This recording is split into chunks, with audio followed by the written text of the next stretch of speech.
Welcome, everyone. I'm just going to wait one more minute just as people start joining, and then I'll introduce myself and the speaker.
Welcome, everyone. Welcome to the closing chapter of this school year's Ask an ACE series.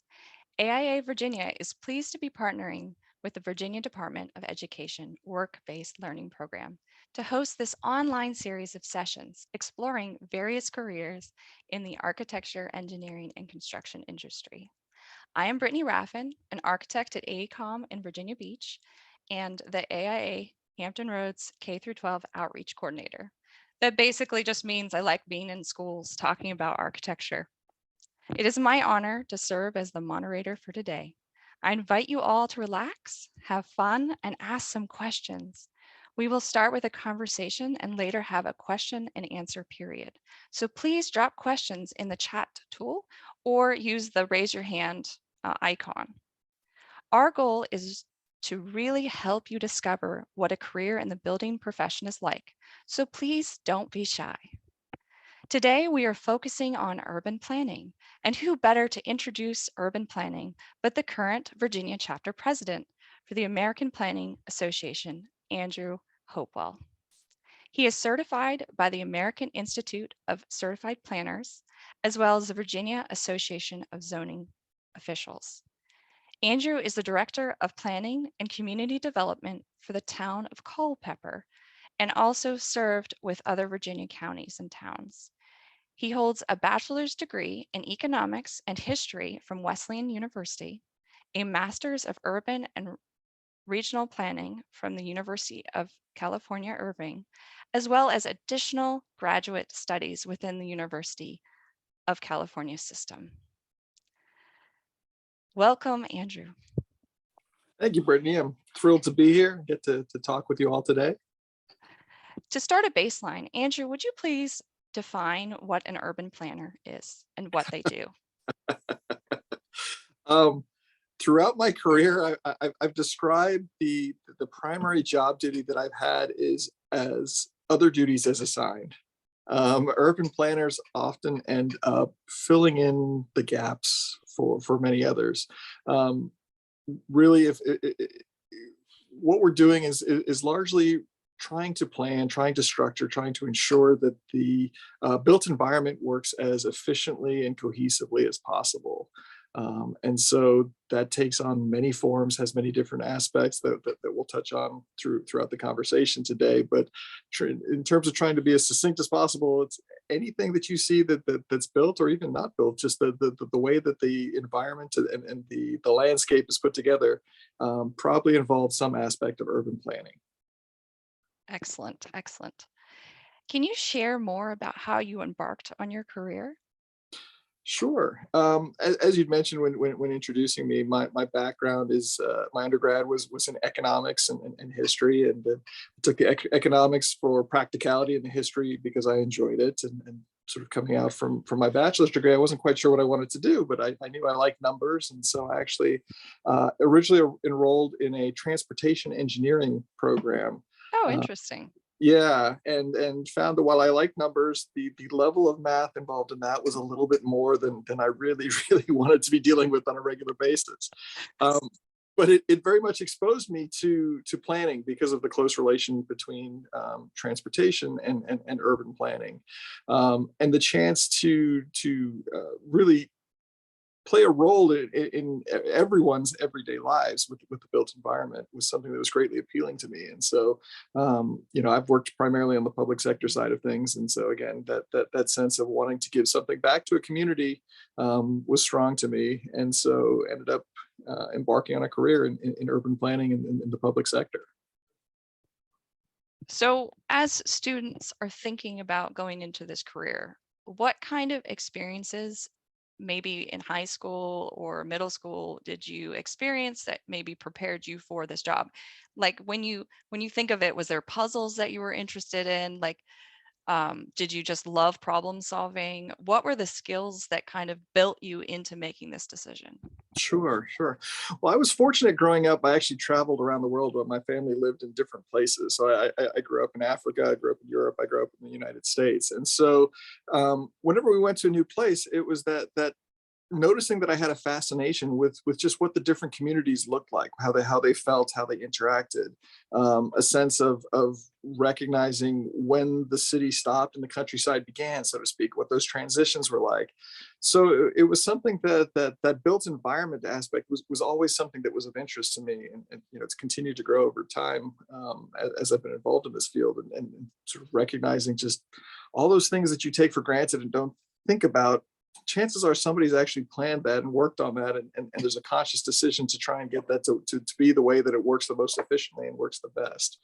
So as I said, just that growing up and just seeing different environments was always appealing, always interesting to me. And then, as I said, with a background in economics, I come at things from a different perspective than a lot of planners do. A lot of planners tend to be more qualitatively oriented. They tend to be more interested sometimes in the story, in and I don't mean this in a condescending way, in the touchy feely aspects of things, which is important. It's very important to be able to tell the stories. A lot of the vast majority of what we do in planning ends up being political in nature, and so being able to have an effective message is important. For me, part of being able to tell that message is to bring metrics, bring numbers, bring the analysis, the hard analysis to things as well. And so I've taken that as an advantage to be able to use that economics background in a planning to be able to deliver quantitative analysis where much of the industry is focused on qualitative. No, that's perfect. Being able to explain, you will make money if you do it this way, does seem to talk. For elected officials, that the dollar bottom line is an effective decision making tool for them, and also something that they can relatively easily convey to their constituents, to the citizens who vote for them, and saying, look, this is going to be beneficial to our community because it's going to save us this much money, or it's going to help to increase the tax base by this much, whatever the particulars of that situation are. So you mentioned travel as being something that kind of inspired you. Was there a particular city that you would like us to look at? um there are so many. I mean, the biggest one for me in terms of just the things you can't replicate. I grew up primarily in Cape Town, South Africa, Oh, which cool. is situated at the base of Table Mountain, which just has the most amazing. So it's the most amazing natural feature to have a city around, where you literally have a mountain in the middle of the city, and the city's sort of surrounding it on all sides, which is just a fascinating, unique quirk. But as I said, the thing that struck me the most was here in the United States. I found we've seen so much suburbanization of our cities. So it's a long transition when you exit cities. But a lot of my family's from Ireland, and so I've spent some time there. And you have these very clear delineations there of when you're in the town and when you're in the country.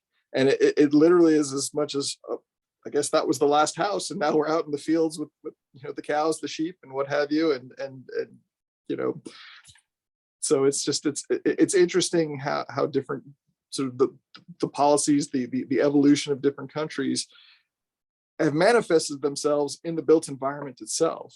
Hmm. You see just different forms of how people have settled, just depending on Part of it's the history, part of it's when these communities built up. A lot of the ones there predate automobile, predate the car as being the primary mode of transportation. So they're centered around a scale wherein people can walk, whereas our many of our cities here are built with the assumption that people were going to be driving from place to place, and so it's a different feel, different size, different scale.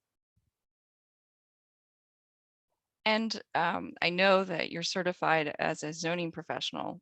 Um, do you feel like the United States needs to catch up on their effective zoning because of this urban sprawl that you're talking about? It's hard.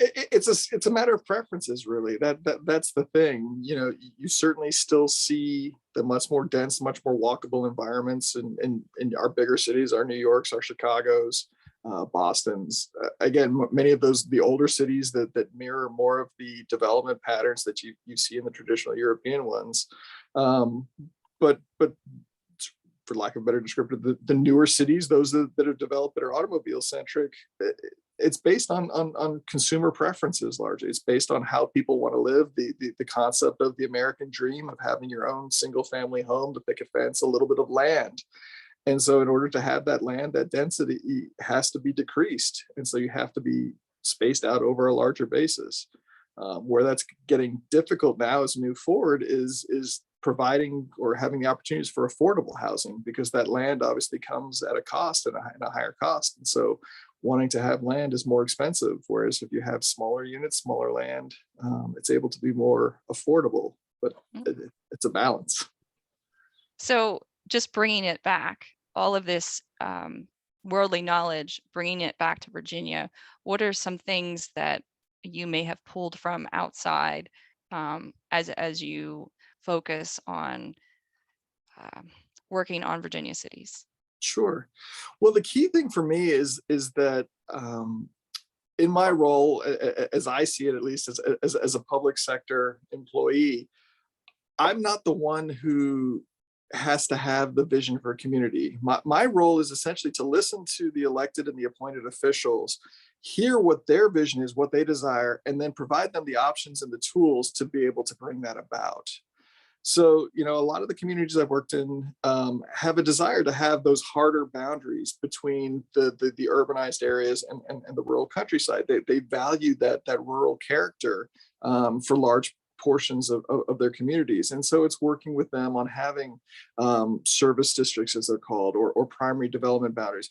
Essentially, usually that ends up being the line within which there's public water and sewer, which allows you to have that greater density versus properties that are served by wells and individual private septic systems, because those tend to be the ones where you need the larger acreage for them here in Virginia.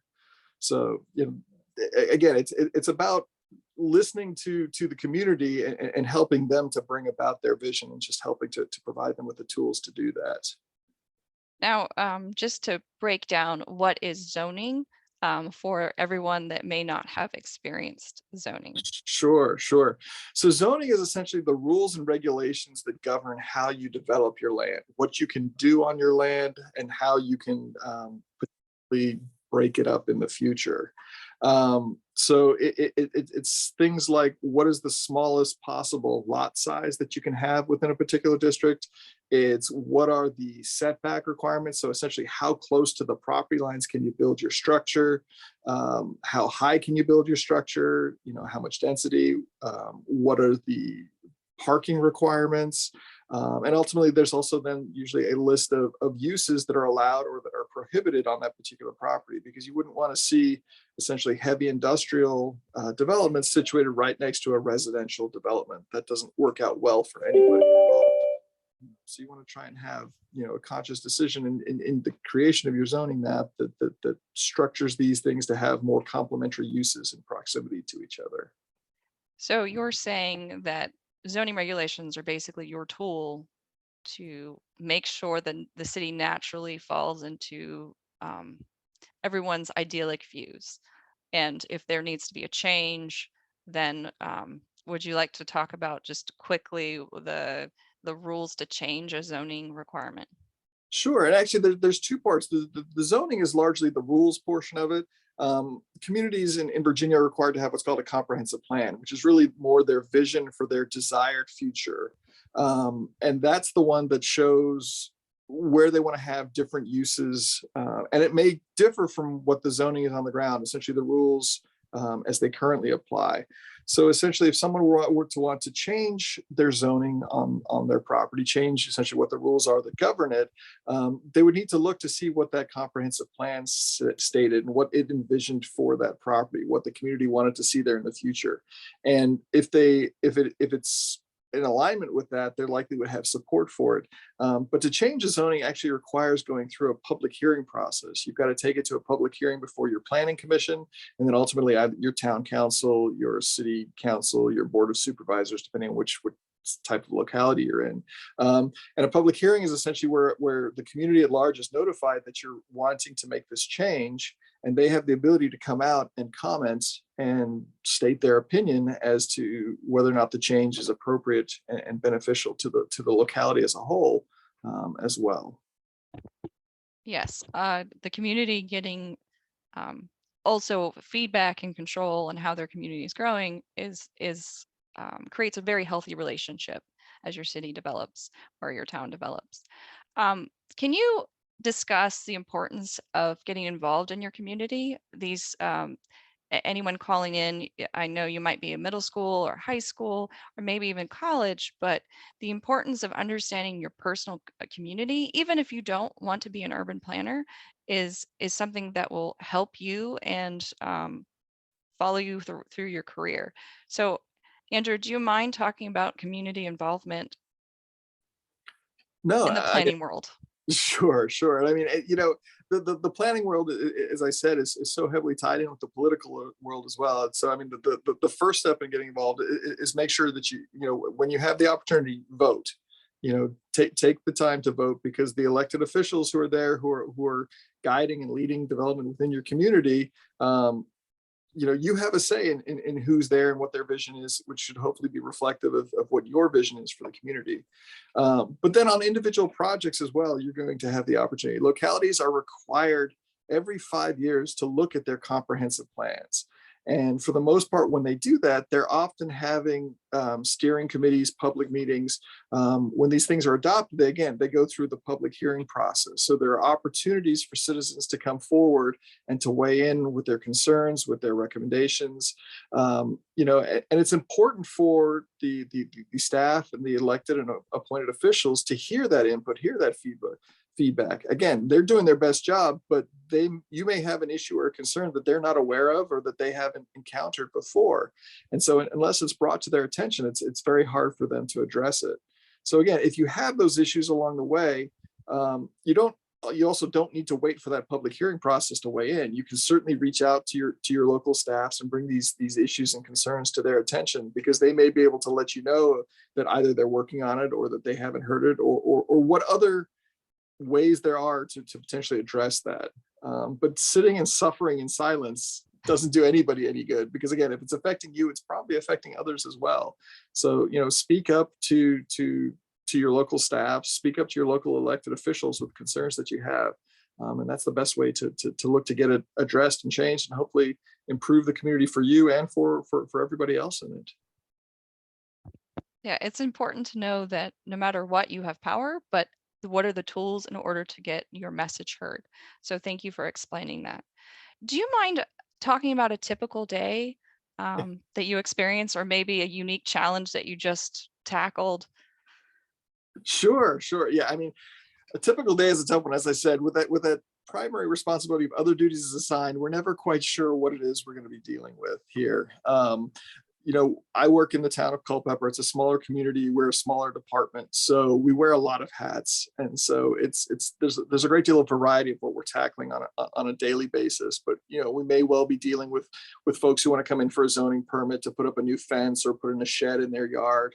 We may be dealing with folks on site plan applications where they're looking to construct a new building, and so making sure that it meets all those zoning requirements that we had identified earlier. We may be working with someone on a rezoning where they're wanting to change their zoning and coming in with that larger plan. Right now we're actually working on a complete overhaul of our zoning and subdivision ordinance, so that the set of rules that apply, we're looking to revise all of those throughout the town, and so it's a very So in-depth process. busy.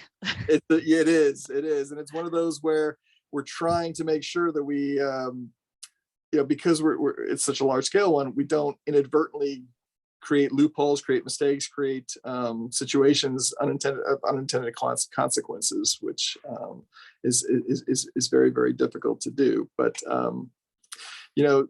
so we're also dealing with folks just walking off the street with questions for us about what they can do with their property, how they go about doing certain things, and answering those questions. But you asked about sort of a fun or quirky situation or something odd or unusual that encounters. As I said, I serve as the zoning administrator for the town here, and so the zoning administrator is essentially the person in charge of adjudicating the rules, those zoning regulations for the town. And when you have situations that come up, the specific words are extremely important in terms of how the code is written and what you can do. So we had a situation that came up where someone saw that there was a camper parked in someone's driveway where they had built steps up to it and things like that. Well, in our town code, you're not allowed to have to live in a camper on a particular property. So we sent our inspector out, and it turns out that what they're doing is they've actually utilized this now as it's a small home, and the folks had several large dogs, and so they have their dogs living in the camper. And because the way our code is written, it states that it's not suitable for or people to live in, the specifics of it. When you go through all the definitions, essentially it identifies people specifically as humans. So using a camper for dogs to live in is actually permitted by our code because of the specifics of the word. So it's Someone has enjoyed finding a loophole in there. and I don't even know that they intentionally did, but it ended up being one. So that's one where the intent of it may have been one thing, but the specificity of those words that are being applied, we can't enforce something if it's not written, and we can't defend it according to the specific language in the code. Oh, that's a really interesting example. I like it. Yeah, I mean the other one that I had is a battle over in terms of definitions, the difference between a townhouse and a multifamily unit development or an apartment development. Trying to distinguish or delineate what the difference between those are, because when you consider the townhouses are multiple units that are essentially within the same structure, how is that different than a multifamily development? And we have different regulations for each. And so we had folks who were claiming that they were a multifamily residence when they were creating townhouses because it didn't speak to the actual properties, the individual property lines. So it's again, things that you don't think about until they come across your plate. And this is why codes change and get rewritten, and there's adjustments. So that's funny though, that there needs to be a whenever that code changes, you need to add or dogs or pets or Right. Exactly. but man, spoiled pets. That's awesome. I know, and it's a nice camper that they're in. Wow.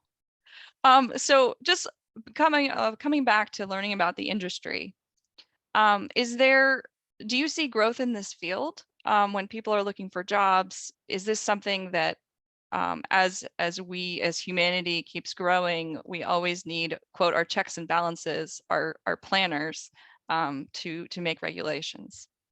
Absolutely. I mean, it's certainly growing as the population grows. Essentially, the need for planners is growing as well. The other thing that comes into play is technology is also bringing about significant changes to how we do things and what we're thinking about. In particular, one of the things I would strongly encourage, if you have an interest in this field, in the broader part of this field, as you go through university, through college, is take some classes in GIS, Geographic Information Systems, essentially the mapping tool. it's become vital in planning, but really anything to do with land, it's going to serve you well as a valuable tool, but particularly in planning. If you're looking to get into the field, having those skills as a baseline is very, very beneficial. So other than taking classes on GIS, is there any other skills that you would say sign up for in college automatically? That this is the thing with planning is that it's such a broad field. You're going to be hard pressed to find two planners who came from the same background, really. There certainly are. You can take undergraduate classes in regional planning. There are degrees in that.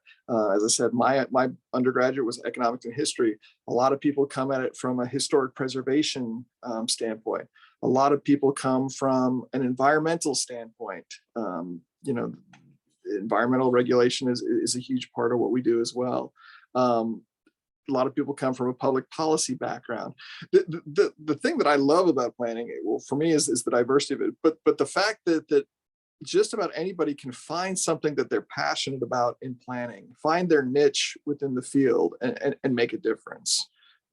So that's really what I love. And so when we go to conferences, when we have meetings, and you see people who are passionate about things that you hadn't even thought of in that field, hadn't had any concept, and having the conversations with them is so really invigorating, and just it gives you a great sense of you know what it is to be a planner, and then what opportunities there are to collaborate to bring passions together to make a difference for folks.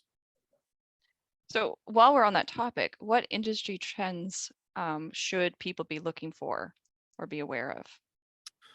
I mean, the big one that we're having conversations about are things like autonomous vehicles or networked vehicles, because if we get to a stage of having that, where we have these swaths, these massive parking lots, those aren't going to be necessary anymore. So what do we do with that land space? How is that done? That also, obviously, we need to make sure that we have the infrastructure, the telecommunications infrastructure in place for all these folks, all these vehicles to tie into. That's one of the things that we're looking at. Another thing that's a huge topic of conversation at the moment are short-term rentals, your Airbnbs, your VRBOs, and things like that, because they have impacts on neighboring properties. When you sign up, when you purchase land, and what you find when you get into planning is that people's property is something that they are the most passionate about. It's probably the biggest expenditure that they're ever going to make in their lives, the biggest investment that they're going to make. So when you change the character of their community, their neighborhood, potentially by seeing, instead of expecting, another family with kids to be living next door to them, it's a property where there's different people every night who are staying there. Potentially they're there to have parties. They're there for one night, so they're not as concerned on the impacts on their neighbors and the community. It has an effect. And so we're struggling at the moment how best to allow property owners to use their properties in ways that they want to do to maximize the profits, the return they get from their properties, but also minimize those impacts on the neighboring properties, and preserve the character of those communities as well. Excellent. Well, I just want to remind everyone, if you'd like to ask a question, please just put it in the chat. You can just type it up. And so then Andrew can address them. While we're waiting for more comments, I wanted to ask, Andrew, since you're president of your Planning Association for Virginia, would you like to throw in a little plug about joining, or Sure. Absolutely, yeah, and I appreciate this. Yeah, the Virginia chapter of the American Planning Association, and the American Planning Association as a whole, has a great opportunity for student members in that you can actually sign up for a student membership for free. That gets you exposure to our publications that come out. We send out digital publications, we send out magazines, which touch on the breadth and give examples of the breadth of what's going on in the planning field. It also allows you to sign up for conferences, our conferences that we have both within the state and at the national level at significantly reduced rates. But really, again, it's free. So I think that's a huge selling point right there. But if you have any interest in the field at all, it really starts to give you a taste for just everything that's happening within this field, just truly the breadth of it. So again, no matter what background you have or what your particular interests are, odds are you can find an aspect of planning that deals with that. And so if it is something that you're interested in as a potential future career, starting to see that, starting to get yourself exposed to that, is a great opportunity. Excellent. Is there any offerings for high school kids within the organization where they could sign up and join? Is there a website that they should be looking into? Sure. The best one is actually the national website. It's planning.org. And you can go there, and they've got opportunities for to sign up for membership there. They automatically will share the information if you list a Virginia address as your address, your information with the state chapter, and so you then start receiving our correspondence as well with that one. In terms of specifics, I know that Hampton Roads actually has a student planner program. One of my colleagues on the chapter board is a planner by the name of Donald Whipple, who serves in that community and oversees that program for them, which is a tremendous chance for high school students to get exposed sort of firsthand with how planning in local government works.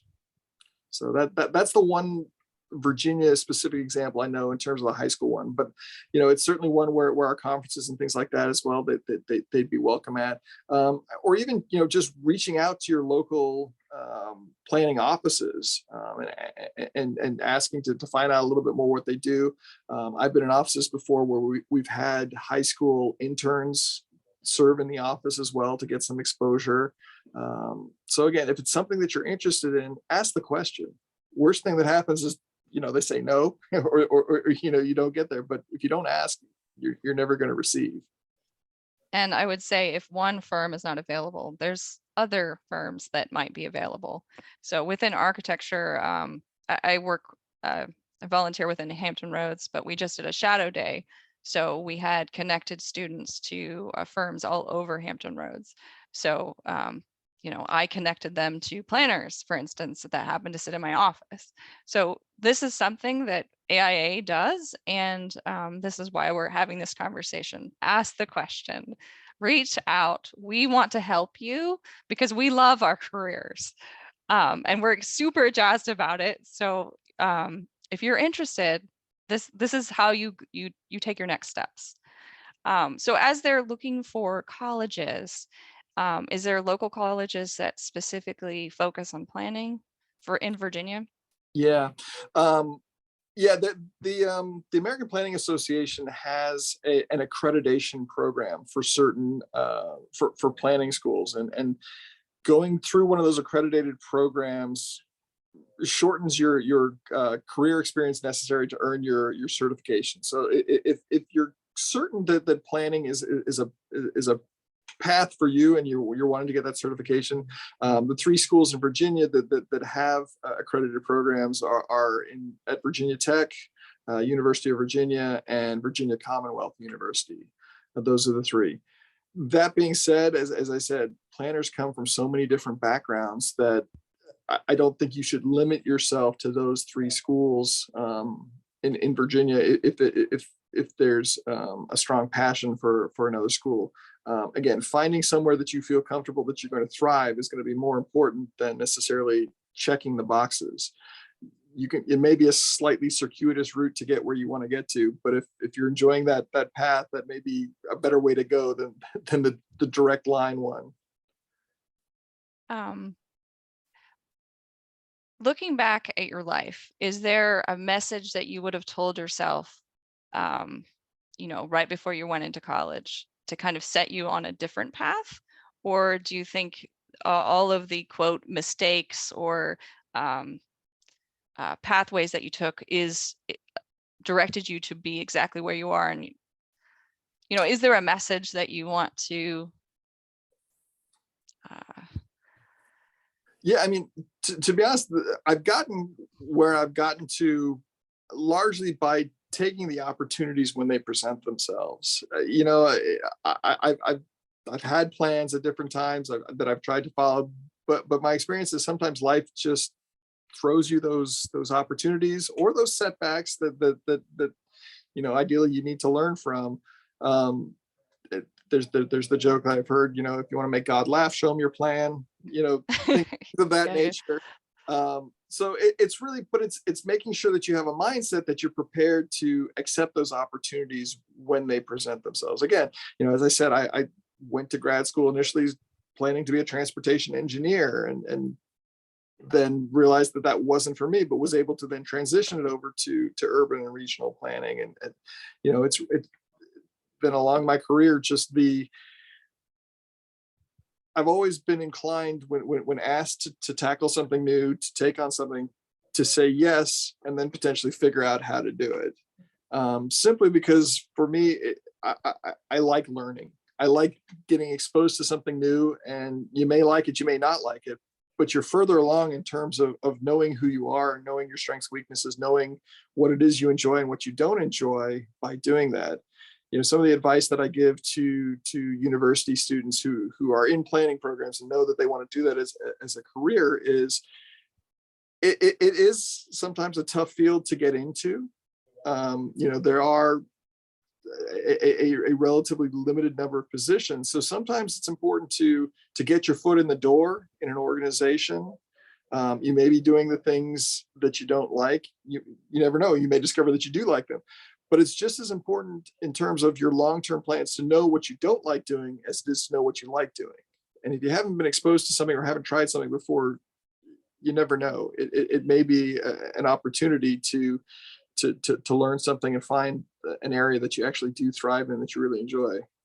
One of the things that came up for me is um, when I worked in Fauquier County, our environmental planner left, and we had a stormwater management program called a Municipal Separate Storm Sewer System, MS4 permit. It's a mouthful, I know, but it dealt with stormwater and essentially how you treat stormwater on public properties and things like that.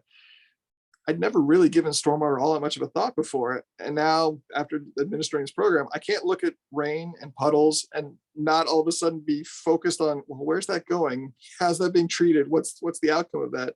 And just being exposed and learning these things is a joy for me, because it means that every day I'm learning something new. And it's that whole, if you're not moving forward, you're going backwards sort of mindset. So just a segue for understanding water. Obviously, Virginia, that is a big conversation, and specifically, on our coastline. So I'm glad that you're caring about your water, because it'll end up closer to me. But that's in environmental planning, Mhm. where you can segue. So you were talking about the different kind of facets of planning, and Mhm. can you talk about private sector versus public?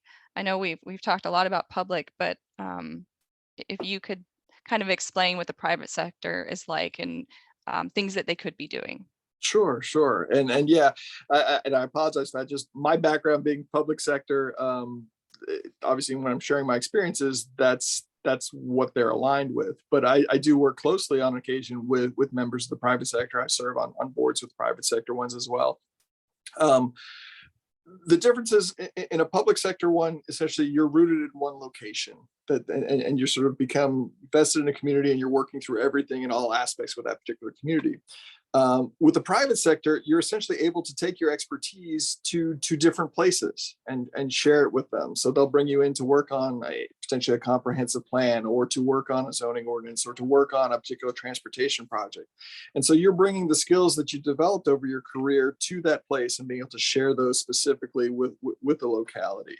And so there's pros and cons to both of them, and different personalities are better suited to one versus the other. And so it's something that's again, as you're going through your career and opportunities present itself, it's something to take into account. For me, part of the reason I'm on the public sector side is I'm a very risk averse person. I like certainty of different things, and so being in a public sector job, I have that stability of knowing what my schedule is, knowing where I am, and the security of government employment.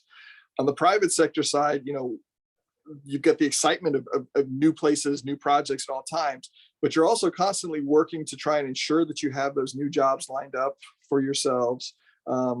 Sometimes when you get those jobs, they come with deadlines and things like that as well, that can be tighter. And so, as you're working on certain projects, it can be much more intense in terms of that time pressure, that time crunch, to work on particular projects. And as I said, it often becomes a personality thing as to who's more comfortable in which environment. And so, it's one of those things as well, potentially explore those opportunities, but also try and make sure you know yourself as to where you're going to be more comfortable and be a better fit. But they're both are extremely valuable, because there are certain things where at the local government levels, particularly in smaller localities, you simply don't have the level of expertise on certain subjects, or the need to have a full-time staff member with that expertise, where you need to bring in someone from the private sector side. You need to bring in that consultant to be able to help you out with a particular project. Well, excellent. We are getting close to the end. So if there's any final questions, I don't see any anymore on the tab. So do you have any closing remarks or words of wisdom? Um, Putting you on the spot, I know, sorry. Not a problem, not a problem. Again, if you have any interest in this, by all means, please do join the American Planning Association. Again, it's free for students. Get some exposure to it. Reach out to your local planners. Ask the questions of them. The bottom line is, if planners are doing their job properly, you don't know that we exist. It's only when there's some shortcoming, some failing, some issue, that you realize that planning is taking place, and in that instance, planning may be failing. So, hopefully you haven't noticed too much of us so far, in which case we're doing things the way that they're supposed to be done. The man behind the curtain. I love it. I love There it. we go. Well, that pretty much brings us to the end. I just like to bring up that this is the closing chapter of this school year's Ask an A series. If you're interested in plugging in next year, please check out the website. And you can always rewatch this if you want to see Andrew again on YouTube when it's posted. Well, thank you so much. Thank you, everyone.